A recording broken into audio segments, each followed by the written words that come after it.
Hey gang, the world is burning. So let's talk about something frivolous to get our minds off of it. Welcome back to another edition of Toys I Did Not Own as a Kid. Alright, so tonight we're going to be doing Headmaster Autobot Brainstorm with Autobot Arcana. Or is it Arcana? I don't know. I don't know much about the Headmasters. This one is from, I believe, 2020. I don't know if this is a re-release of the original sculpt or if this is a remake. I cannot tell from the sculpt here, but the original Headmasters had a little bit of a gauge on the chest whenever you put the head on them, and this one doesn't seem to have it, and this one seems to be articulated, so I'm going to guess that this is actually a redo. Also, the Headmaster here, Autobot Arcana, looks more like the new ones than the old ones. So let's open them up. Well, first, let's read what it says in the back. Number one, let's appreciate that artwork a little bit there. You get to see a little bit of the artwork. This is probably just a reprint from the original artwork back in the late 80s when the Headmasters came out.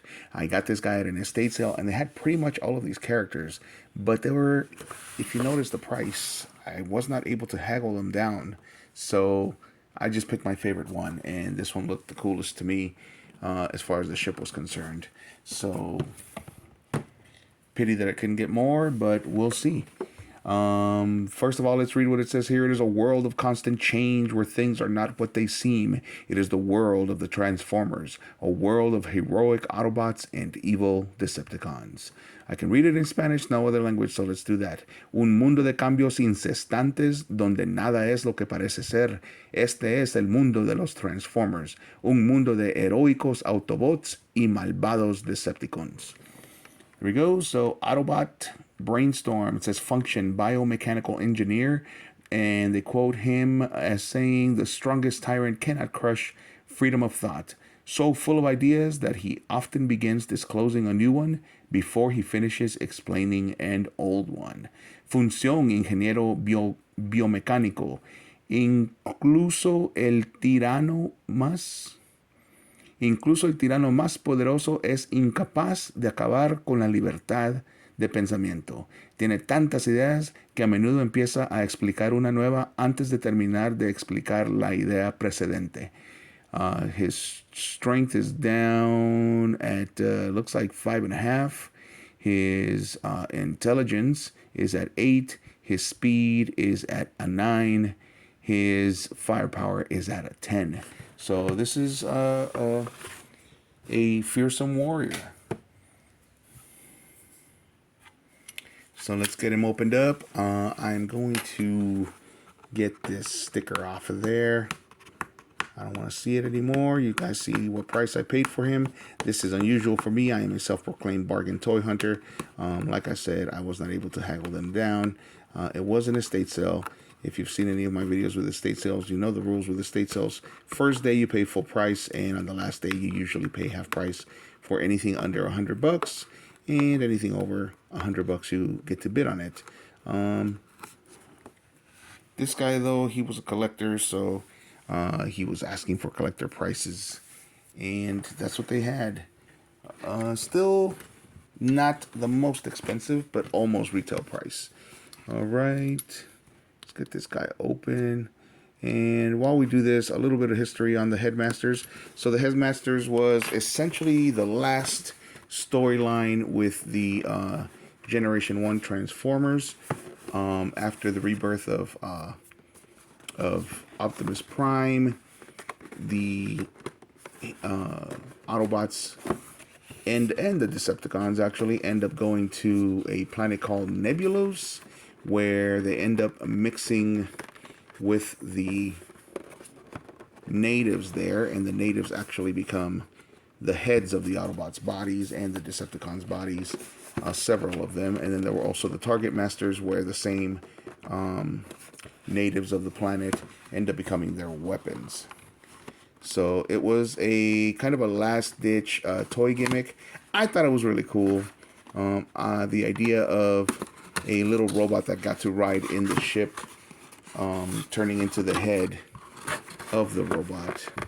Once the robot transformed was really cool to me, also because it harkened back to the, and as an older person, an older collector, I also, wow, that's really cool. This is not an original. This is, or at least a re-release of an original. This is definitely something that is new. That's a really cool design, though. I really dig it. Really, really like it. Really cool. Anyway, I'm getting, I am getting flabbergasted. So, as I was saying, it was kind of a last-ditch effort to keep the toy line alive. Didn't necessarily work, but in my opinion, they were great. And as I was also saying, the reason why I think they're great is because it harkens back to the original idea with the Diaclone. When the Transformers came out, they were, most of the characters were taken from two toy lines, one of which was the Diaclone, and the Diaclone toy line from Japan.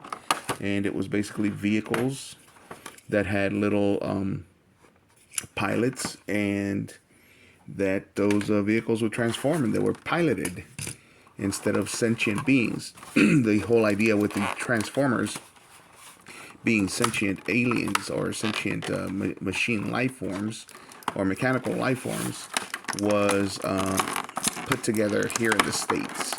It wasn't necessarily an original idea. It wasn't the first time that we had something like that, but it was definitely the one that we remember the most. So this little guy has a great little sculpt. I don't know if you can see that. We can get some light on him so you can. Nice little details there. And the cool thing about the Headmasters, other than the fact that you get a little pilot, is that you can also swap heads. So there it goes. That ended up on the ground, so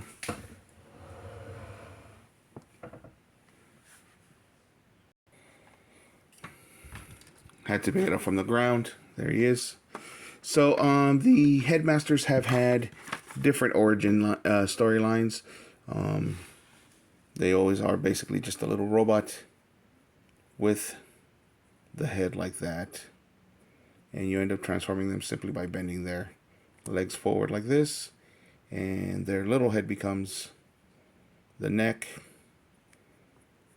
But there we go. They have very minimal articulation. Usually their arms can only go forward and backwards so that they can appear to drive the vehicle. This one has a little bit of open and closing. It would be pretty cool if they would just articulate the elbows, but then they would be charging us an arm and a leg, of course. So he goes in here in the cockpit, and this honestly looks like kind of a, and it is. I have a Headmaster Blur, and this is basically the same sculpt, and they just added things to him. Very interesting. I will put him side by side so we can see what I'm talking about. Because he goes in there. All right, did I do that off camera? I don't know. But here's Blur. And Blur, you can see the basics. You can see the basics, and look, the back right here is exactly the same. It's just a repaint. It's got exactly the same joints. They just added this fin. It's the same exact basic body, and then they just added the other embellishments. Interesting. Had I known, maybe I would have gotten one of the other ones, or had I noticed it. Because look, you even have the gap right there. That doesn't make any sense. Same here. There's that gap. Doesn't make any sense. I'm wondering what the little Headmaster looks like for Blur, if it's the same sculpt as well. It's definitely very similar. Let's take a look.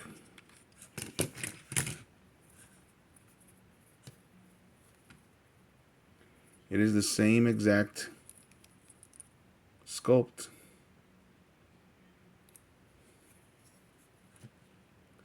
The faces are different. But the sculpt for the little Headmaster guy is exactly the same. This is just a repaint. Well, well done, Hasbro. You got me. Anyway, so then that means that the transformation should probably also be very similar.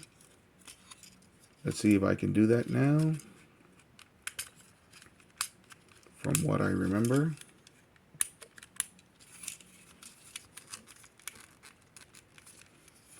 From the bottom, you can already see where he's going to be a robot.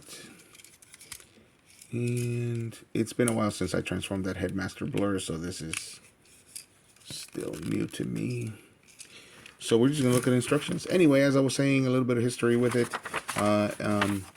In the cartoon, it was the final storyline that they go to this planet called Nebulos, and both the Autobots and the Decepticons mix with the natives in order to become headmasters. In the comics, it was something very similar. It was a group of Autobots and a group of Decepticons that end up on Nebulos as well. But in order to show that they can be trusted, the Autobots actually take off their own heads and put their bodies into stasis, and then later on, when the Nebulans, or however you want to call them, get into war, they both end up using the Autobot bodies as war machines, and so both factions become the